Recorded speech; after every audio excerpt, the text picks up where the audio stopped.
పరిశుద్ధ లేఖన గ్రంథములో నుండి మత్తయి గారు రాసినటువంటి శుభవార్త 2వ అధ్యాయము 10-11 వచనములను చదువుకొని ముందుకు సాగుదాం. వారు ఆ నక్షత్రమును చూచి అత్యానంద భరితులై ఇంట్లోనికి వచ్చి తల్లి అయిన మరియను ఆ శిశువును చూచి సాగిలపడి ఆయనను పూజించి తమ పెట్టెలను విప్పి బంగారమును సాంబ్రాణిని బోలెమును కానుకలుగా ఆయనకు సమర్పించిరి. ప్రార్థన. మహాపరిశుద్ధుడవైన దేవా, కృపగలిగిన నా తండ్రి, నీకు వందనాలు, స్తుతులు, స్తోత్రములను చెల్లిస్తూ ఉన్నాను. నీ కృప, నీ కంచ, నీ కాపుదల తండ్రి మా పక్షమున ఉంచి మహా ఆర్భాటముతోను దూతల అయప్రభా గానములతోను నైనా తండ్రి ప్రభా బోరల ధ్వనితోను మీరు మా మధ్యలోనికి వచ్చి మమ్మల్ని దర్శించినందుకు నీకు స్తుతులు, స్తోత్రములు.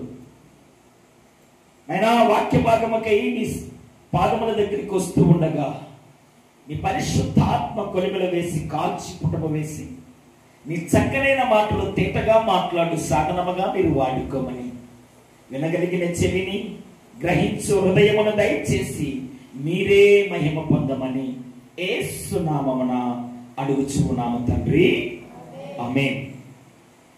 దేవుని యందు ప్రేమైనటువంటి క్రైస్తవ జనాంగమా, మత్తయి గారు రాసినటువంటి శుభవార్త 2వ అధ్యాయము 10-11 వచనములను మనం ఇప్పుడు చదువుకొని విని ఉన్నాం. అందులో మనకు ప్రధానంగా కనబడినటువంటి సంగతి ఏమిటయ్యా అంటే, ఒకసారి చదవమా అందరింటారు. వారు ఆ నక్షత్రమును చూచి అత్యానంద భరితులై ఇంట్లోనికి వచ్చి తల్లి అయినటువంటి మరియను ఆ శిశువును, ఎవరి శిశువుడు, ఎవరా శిశువు? యేసుక్రీస్తు ప్రభువారు ప్రవచనాత్మకంగా భూమిపైకి వచ్చినటువంటి దేవుడిని చూచి సాగిలపడి ఆయనను పూజించి తమ పెట్టెలను విప్పి బంగారమును సాంబ్రాణిని బోలెమును కానుకలుగా ఆయనకు సమర్పించిరి. ఈరోజు మనం జరుపుకుంటున్నటువంటి క్రిస్మస్ లో ఉన్నటువంటి సంగతులను ప్రశ్నించుకుంటూ, రెండవదిగా ఇంతకు ఆ జ్ఞానులు బంగారమును బోలెమును సాంబ్రాణిని ఎందుకు తెచ్చారు?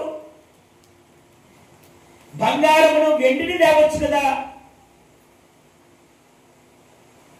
అర్థమవుతుందా?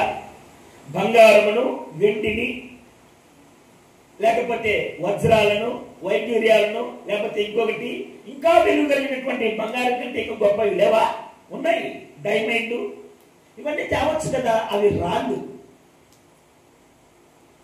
అయితే ప్రేమైనటువంటి దేవుడి బిడ్డలారా, ఈ 3 అంశాలకు దేవుడు ఒక ప్రత్యేకమైనటువంటి స్థితిని జ్ఞానుల ద్వారా మనకు తెలియపరుస్తున్నాడు. బంగారం తేవడానికి ఒక రీజన్ ఉంది, బోలెమును తేవడానికి కూడా ఒక రీజన్ ఉంది. అవి తన జీవితాన్ని ప్రతిబింబించేటువంటి సూచనలుగా కనబడుతున్నాయి కానుకలు. నేను ఆ విషయాలను పరిశోధనాత్మకంగా నేను ఎలా చెప్పాలని ప్రిపేర్ అవుతున్నప్పుడు చక్కగా నేను ఎంత భావాన్ని ఇముడ్చుకొని ఉందా క్రిస్మస్ అన్నటువంటి ఒక విస్మయమైనటువంటి స్థితిలోనికి వచ్చేసాను నేను. ప్రేమైనటువంటి దేవుని బిడ్డారా, యేసు క్రీస్తు దగ్గరికి వచ్చినటువంటి జ్ఞానులు అన్నటువంటి వారు 3 వచ్చారు. యేసు క్రీస్తు దగ్గరికి వచ్చాక ఎన్ని సంవత్సరాలు అయ్యుండొచ్చు? ఇంచుమించు పోయిన వారం చెప్పాను. ఎన్ని సంవత్సరాలు అయ్యుండొచ్చు? దేన్ని బట్టి మనం తెలుసుకోవచ్చు అంశాన్ని అంటే, హేరోదు రాజు జ్ఞానులు వచ్చి, అయ్యా ఈ బెత్లెహేములో క్రీస్తు వారు రాజు పుట్టాడు కదా, ఆయన ఎక్కడున్నారు అని అడిగితే ఏమో నాకు తెలియదు అన్నట్టుగా మీరు కనుగొని నాకు చెప్పండి అన్నట్లుగా మాట్లాడి జ్ఞానులు చెప్పకుండా పోతే ఆయన ఒక పని చేశాడు. ఏంటిది? 2 సంవత్సరాలకు దిగువనున్నటువంటి పిల్లలందరినీ కూడా, మగపిల్లల్ని దారుణంగా హింసకాండ జరిగించేశాడు. హల్లెలూయా. కనుక ప్రేమైనటువంటి దేవుడు బిడ్డలారా, వాళ్ళంత సుదీర్ఘమైనటువంటి ప్రయాణం చేసి తీసుకొని వచ్చినటువంటి ఆ థింగ్స్, వస్తువులు ఏంటి అంటే, మొదటిది బంగారము, సాంబ్రాణి, గోలెమును తెచ్చారు. అవునా? అయితే రండి ఒకసారి వాటి యొక్క ఆవశ్యకతను తెలుసుకొని ముందుకు సాగడానికి ప్రయత్నం చేద్దాం. ఇప్పుడు శిశువును ఎత్తుకొని లాలించి పాలించి అన్ని చేసేటప్పుడు ఎవరు ఇక్కడ? మరియమ్మ. తల్లి ఎవరు? మరియమ్మ కదా.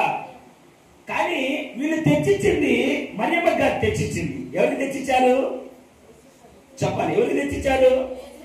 యేసు ప్రభువుకు సమర్పించరు అని రాయబడింది అక్కడ. అంటే ఇవన్నీ కూడా మరియమ్మయ్య కాదు. ఎవరివి?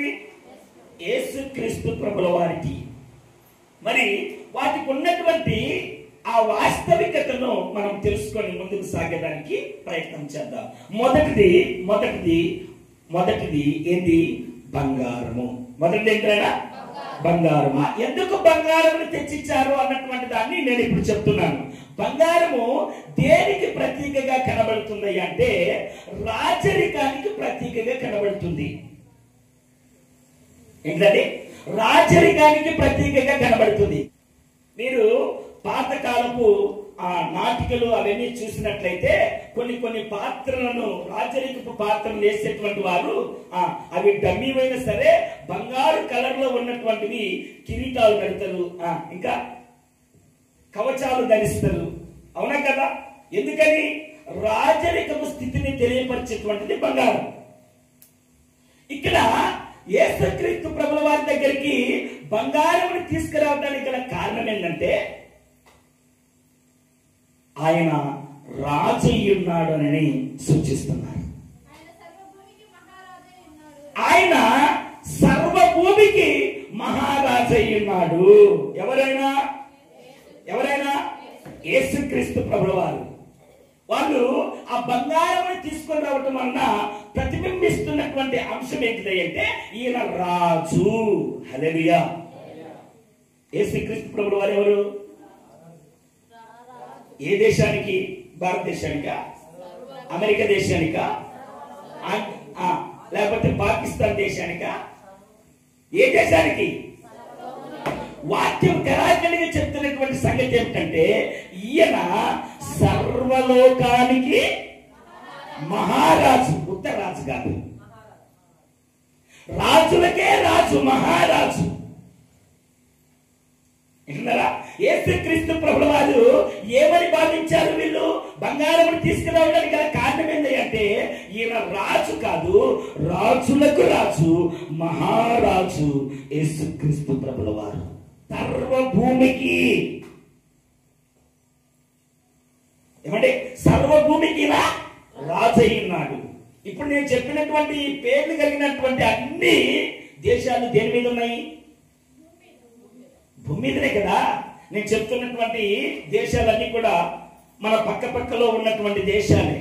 ఖండాలన్నీ కూడా 7 ఖండాలు కూడా భూమి మీద ఉన్నటువంటివి. భూమి అంతా కూడా 3% నీటితో నిండింది. దేంతో నిండింది? 3% నీటితో నిండింది. 1% మాత్రమే అక్కడక్కడ గడ్డలుగా భూమి ఉంది. ఆ భూమి మీద నించున్నటువంటి జనులు మన భారతదేశంలోనే ఇంచుమించు 140 కోట్లకు పైబడి ఉన్నారు జనాలు. ఉత్త భారతదేశానికే 140 కోట్లు పైబడి ఉన్నారు జనులు. మరి ఇన్ని దేశాలలో ఎంతమంది జనులు ఉండొచ్చు? ఒకసారి ఆలోచించండి. అయితే ప్రభు యొక్క వాక్యం చెప్తున్నటువంటి సంగతి ఏంటంటే, సర్వలోకానికి ఈయన రాజు, రెండవది భూమి అంతటికి కూడా మహారాజు. తర్వాత దేవుడు కేవలము బెత్లెహేములో ఆ చుట్టుప్రక్కల ఉన్నటువంటి దేశానికే కాదు సుమా, అన్ని జనులకు కూడా ఈయనే రాజు. హల్లెలూయా. అన్ని జనులకు కూడా ఈయనే రాజు. మరలా చెప్పండి, ఈయన దేనికి రాజు?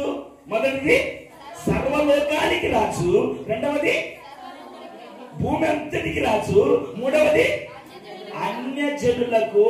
అంటే క్రీస్తు ప్రభుల వారిని ఏమండి వాగ్దాన పుత్రులుగా జన్మించినటువంటి 12 గోత్రాలకే కాదు సుమా, భూమి మీద ఉన్నటువంటి అన్యజనులకు కూడా, అంటే క్రీస్తు అంటే ఎరగనటువంటి వారికి కూడా ఈయనే రాజు. తప్పకుండా దేవుడికి మహిమ కలుగును గాక. తర్వాత దేవుడు తన పరిశుద్ధ సింహాసనము మీద ఆసీనుడై ఉన్నాడు. ఇప్పుడు ఆయన ప్లేస్ ఎక్కడండి? ఎక్కడున్నాడు ఆయన? పరిశుద్ధమైన సింహాసనము మీద ఆసీనుడై ఉన్నాడు. మనం పోయిన వారిని అది చూసాము, యేసుక్రీస్తు ప్రభుల వారిని పశువుల పాకలో చూసాము. ఆ పశువుల పాక చుట్టుప్రక్కల ఉన్నటువంటి ప్రాంగణాలు ఏంటిది? గడ్డి ఉంది, పేలుంది, ఆ మూత్రంతో ఉంది, గలీజైనటువంటి అన్ని రకరకాలైనటువంటి వాటన్నిటి మధ్యలో యేసుక్రీస్తు ప్రభుల వారిని చూసాం. కానీ ఆయన ఒరిజినాలిటీ ఏంటిది? పరిశుద్ధమైనటువంటి సింహాసనమును అధిష్ఠించినటువంటి వాడు యేసుక్రీస్తు ప్రభుల వారు. ఏంటండి? ఆయన రాజు కాదు, వాక్యం చెప్తుంది రాజులకు రాజు, మహారాజు అయి ఉన్నాడని చెప్తుంది. ఇప్పుడు ఈ జ్ఞానవేలలో ఒకరు తెచ్చినటువంటి ఈ యొక్క ఈ బంగారం అన్నటువంటిది ఏం సూచిస్తుంది? జయరాజన్న ఏం సూచిస్తుంది? రాజరికాన్ని సూచిస్తుంది. ఏం సూచిస్తుంది?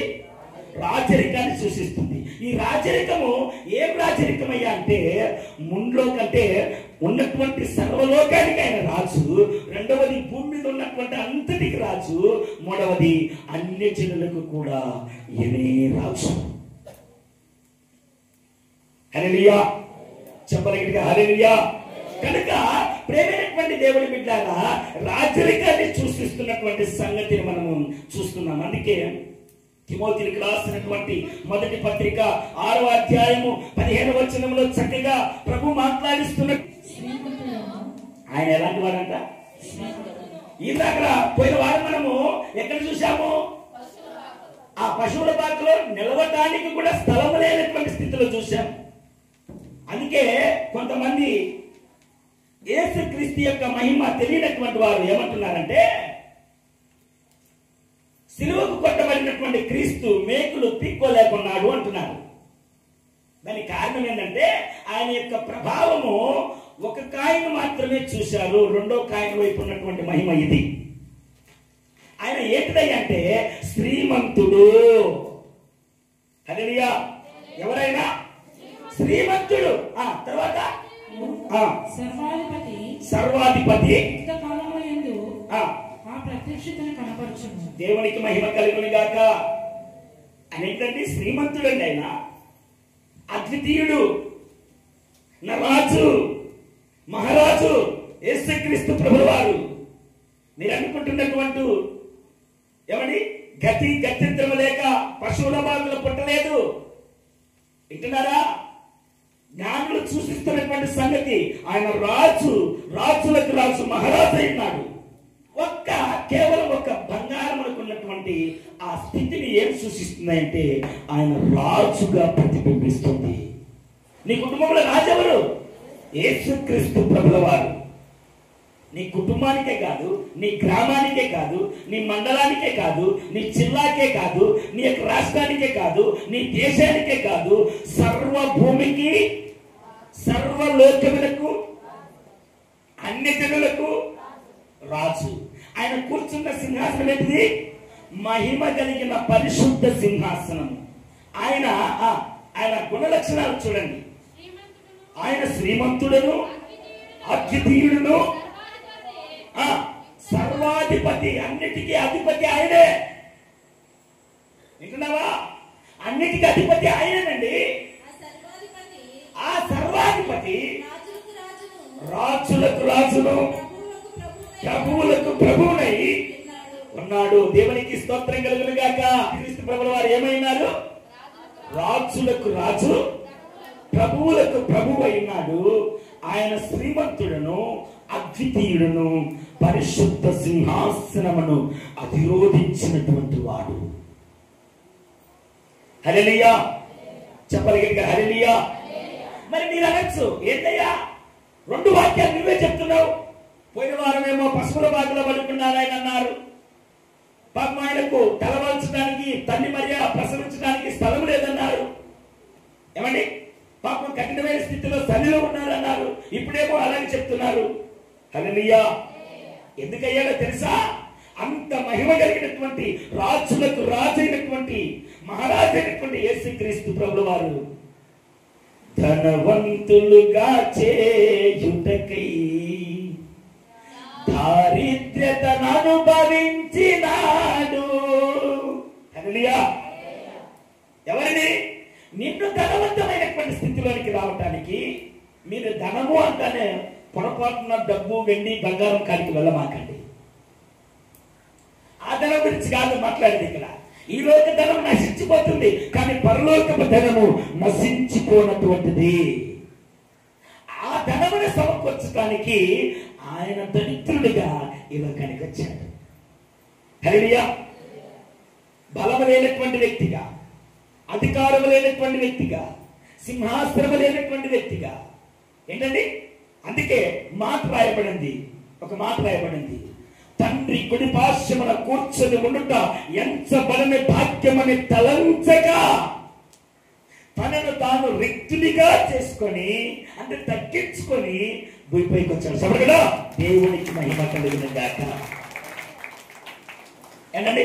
బంగారం దేని సూచిస్తుంది అంటే రాజ్యలికాన్ని సూచిస్తుంది. వాటికి సాంబ్రాణి. క్రీస్తు ప్రభుల వారు సాంబ్రాణి దేని సూచిస్తుందయ్యా అంటే యాజకత్వాన్ని సూచిస్తుంది. దేని సూచిస్తుంది?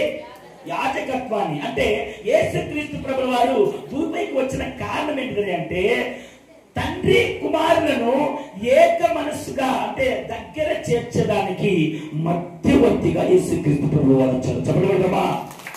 దేవునికి మహిమ కలిగిన హెబ్రీయులకు రాసిన పత్రిక 4వ అధ్యాయము 14వ వచనం మనం చదువుకున్నట్లయితే, ఆకాశ మండలము గుండా వెళ్ళిన దేవుని కుమారుడైన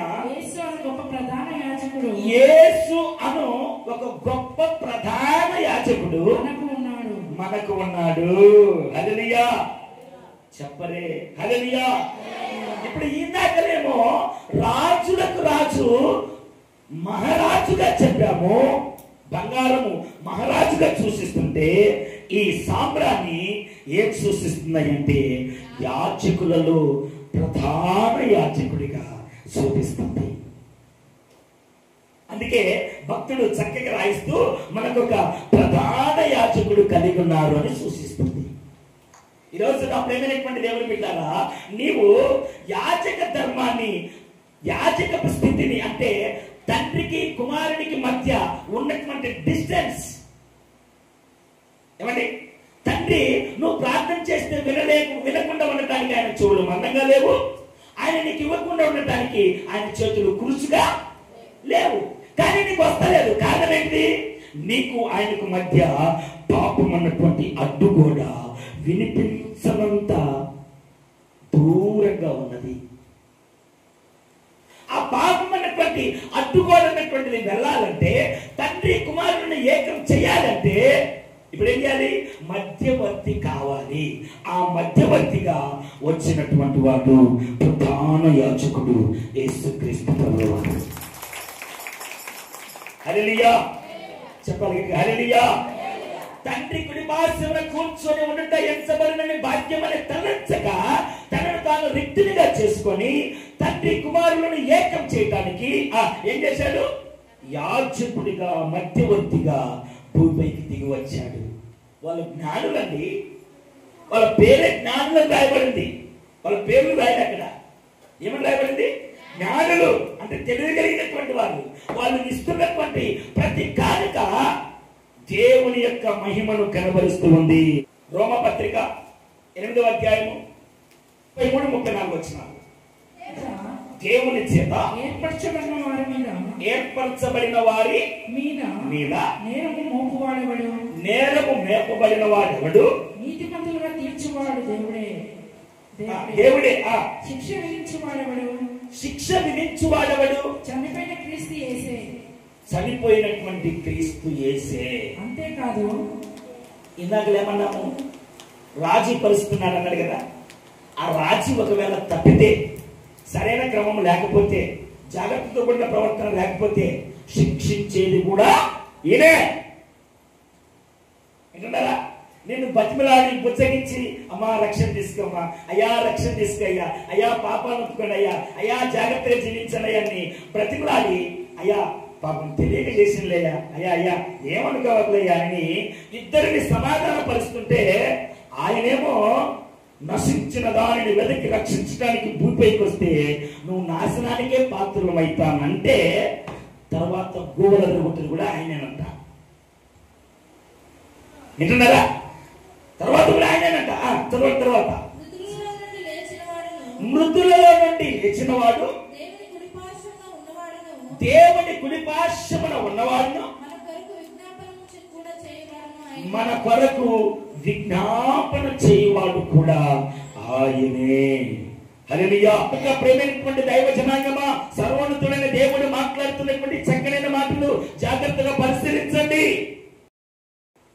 మన పక్షాలు విజ్ఞాపన చేస్తున్నాడు. అయ్యయ్యా పాపం తెలియక ఈ అమ్మాయి నాళ్ళు బాప్తీసం తీసుకెళ్ళలేదయ్యా, అయ్యయ్యా ఎన్న తెలియక పాపం చెప్తుంటే పాపం గ్రహింపు లేక తీసుకెళ్ళదయ్యా, ఏమనుకోవాకయ్యా క్షమించయ్యా అని మన పక్షాన విజ్ఞాపన చేస్తూ బ్రతిమలాడుతున్నాడట. యాజక ధర్మాన్ని చేస్తూ తండ్రిని కుమారులను ఏకం చేసేదానికి మన పక్షాన విజ్ఞాపన చేస్తున్నాడని సాంబ్రాణి సూచిస్తుంది. ఈయన యాజకులలో ప్రధాన యాజకుడు, రాజులలో మహారాజు. దేవునికి స్తోత్రం కలుగును గాక. చెప్పాలి. యేసుక్రీస్తు ప్రభువు వారు ఎవరమ్మా? రాజులకు మహారాజు, యాజకులకు ప్రధాన యాజకుడు. దేవునికి స్తోత్రం. మూడవ భాగము ఏం సూచిస్తున్నాడు? బోలమును. ప్రేమైనటువంటి దేవుని బిడ్డలారా, బోలము దేని సృష్టిస్తున్నాయి అంటే క్రీస్తు ప్రభుల వారు ఈ లోకానికి వచ్చినటువంటి పనిని గుర్తుకు చేస్తున్నారు. దేనికి వచ్చాడు ఈ లోకానికి? ఆయన శిలువ మరణం ద్వారా, ఆ శ్రమల ద్వారా మనలను రక్షించడానికి వచ్చాడు అన్నటువంటిది సూచిస్తూ ఉంది. రండి పరిశుద్ధ లేఖన గ్రంథంలో నుంచి మార్కు గారు రాసినటువంటి శుభవార్త 10వ అధ్యాయం 45వ వచనం. మనిషి కుమారులను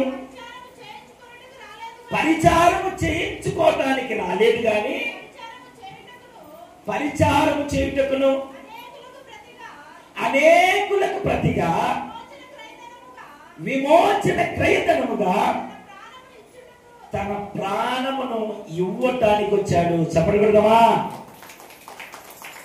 బోలము దేని సూచిస్తుంది? క్రీస్తు యొక్క శ్రమలను. ఆయన మహారాజు అన్నాము, యాజకులలో ప్రధాన యాజకుడు అన్నాము. వింటున్నారా?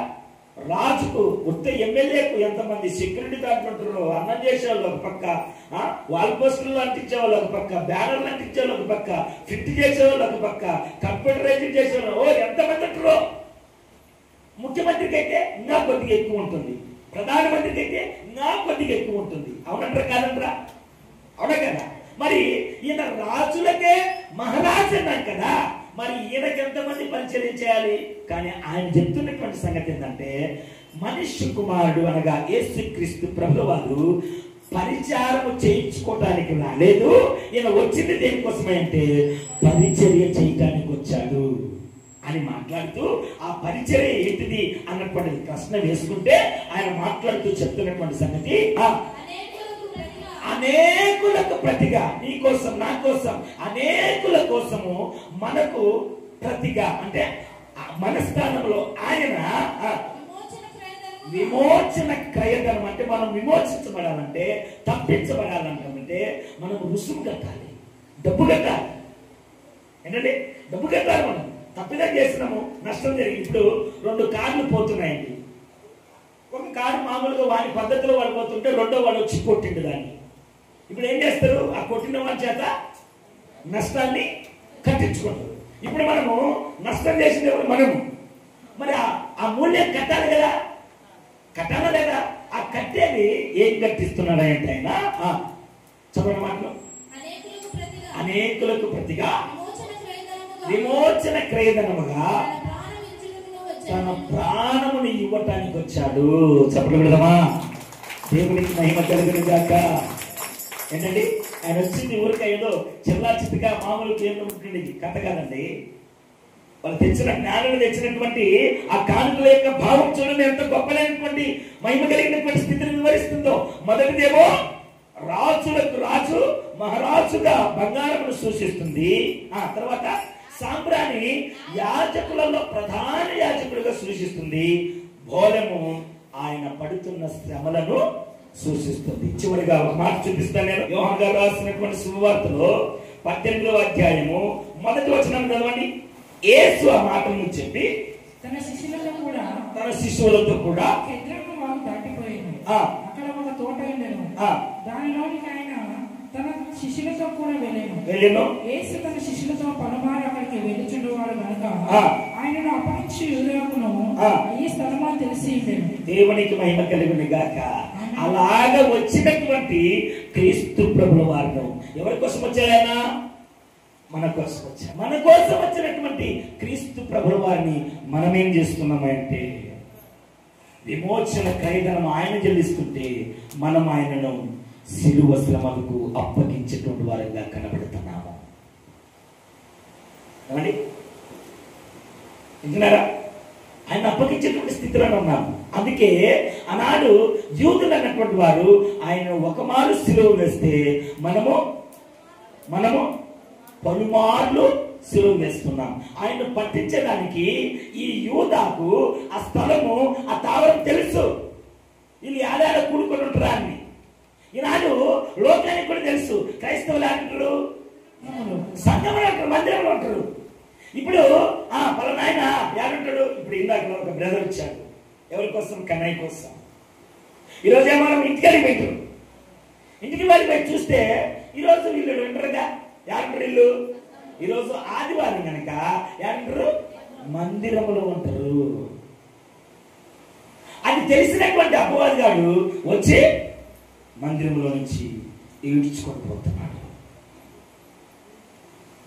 వింటున్నారా? అదే విధంగా ఇక్కడ ఉన్నటువంటి యూదా కూడా ఏం చేస్తున్నాడు? యేసుక్రీస్తు ప్రభువు వారు ఎక్కడ ఉంటుందో తెలిసి ఆయన అప్పగించడానికి ఆ స్థలానికి వచ్చాడు. వచ్చి అప్పగిస్తున్నారు. వింటున్నారా? నా ప్రేమైనటువంటి దేవుని సంగమా, ఆయన మనల్ని తప్పించడానికి చూస్తే మనం ఆయన్ని అప్పగించడానికి చూస్తూ ఉన్నాము. మరి ఈరోజు నువ్వేం కానుక తీసుకొని వచ్చావు? ఆయనకు నువ్వు తీసుకొని వచ్చినటువంటి కానుక ఏంటి? జ్ఞానులేమో బంగారం తెచ్చారు, సాంబ్రాణిని తెచ్చారు, బోలముని తెచ్చారు. బంగారమేమో రాజులకు మహారాజుని సూచిస్తుంది. సాంబ్రాణేమో యాజకులలో ప్రధాన యాజకుడిని సూచిస్తుంది. బోలమేమో క్రీస్తు యొక్క శ్రమలు సూచిస్తుంది. మరి నువ్వు తీసుకుని వచ్చినటువంటి కానుక దేన్ని సూచిస్తుంది? సనుగున్నా, గొనగడమా, ఎత్తపోసుకోవడమా, నిందించడమా, ఎంతో అన్ని చేసేటువంటి అన్యా నీ కానుక ఏం సూచిస్తుంది? జ్ఞానుల కానుకేమో ఒకటేమో రాజులకు రాజు మహారాజును సూచిస్తుంది. రెండోదేమో యాజకులలో ప్రధాన యాజకులను సూచిస్తుంది. బోలమేమో శిలువ శ్రమలను సూచిస్తుంది. మరి నీ కానుక దేన్ని సూచిస్తుంది? ఇంతకు ముందు కానుక తెచ్చావా? నేను అంటున్నది నీ కానుకంటే పొరపాటున డబ్బులు, వెండి, బంగారం కాదు సుమా. అవునా? గర్వం ప్రదర్శిస్తున్నావా? అహంకారమా? భేదాలు చూపిస్తున్నావా? విమతములా, మత్తుతములా, అల్లరితో కూడిన ఆటపాటల? దేవునికి స్తోత్రం. రేపు క్రిస్మస్ రోజున పొరపాటున స్కిట్లు కానీ లేకపోతే యాక్షన్ సాంగ్స్ కానీ డాన్సులు కానీ లేకపోతే కదా ఏం తెలియదు. ఎప్పుడు చూసిన వాక్యము అంత ప్రభు భక్తి భక్తి అని ఆడిపోతే కదా సింధులు ఉంటాయి, డాన్సులు ఉంటాయి, అన్నీ ఉంటాయి కదా. హల్లెలూయా మాత్రాలు అయ్యే కదా, అంతే కదా. ఆడిపోతే కానీ అన్నీ ఉంటాయి, రంగురంగుల బల్బులు ఉంటాయి, పెద్ద పెద్ద లైట్లు ఉంటాయి, ఓ రకరకాలు ఉంటుంది. దేవునికి మహిమ కలిగిన గాక. ఇక్కడ మాత్రము అవే ఉండవు. క్రిస్మస్ ను క్రీస్తును కలిగినటువంటి జీవితాన్ని పరిచయం చేస్తూ ఇంట్రడ్యూస్ చేస్తూ ముందుకెళ్ళాలి, అంతే. ఏంటంటారా? మరి మీ కానుక ఏమైనది? ఒక ఆమె యేసు ప్రభు దగ్గరికి ఒక కానుక తెచ్చింది. ఏంటిది?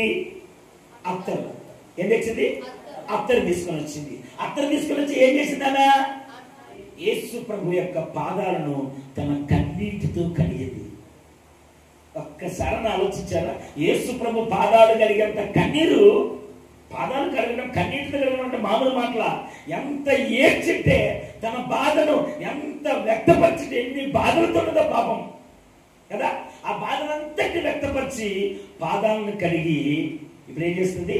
అత్తరును తన పాదముల పైన రాసింది. అత్తరు కన్నీరు తన యొక్క శ్రమను, తన యొక్క పాపమును సూచిస్తుంటే, అత్తరు దేని సూచిస్తుంది అంటే పరిశుద్ధతను, పవిత్రతను సూచిస్తుంది. కనుక ఈరోజు నువ్వేం సూచిస్తున్నావు? నువ్వేం కానుక తెచ్చావు? నీ కానుకంతా రంగులమయం ఉందా? ఏం సూచిస్తుంది? దేవునికి స్తోత్రం కలుగును గాక, దేవునికి మహిమ కలుగును గాక. నువ్వు తీసుకొచ్చిన కానుకను బట్టి ప్రభు ఈరోజు నిన్ను నీ యొక్క కానుకను నువ్వు జ్ఞానం కలిగినటువంటి వ్యక్తివా, అజ్ఞానమైనటువంటి స్థితిలో ఉన్న వారిని సూచిస్తుంది.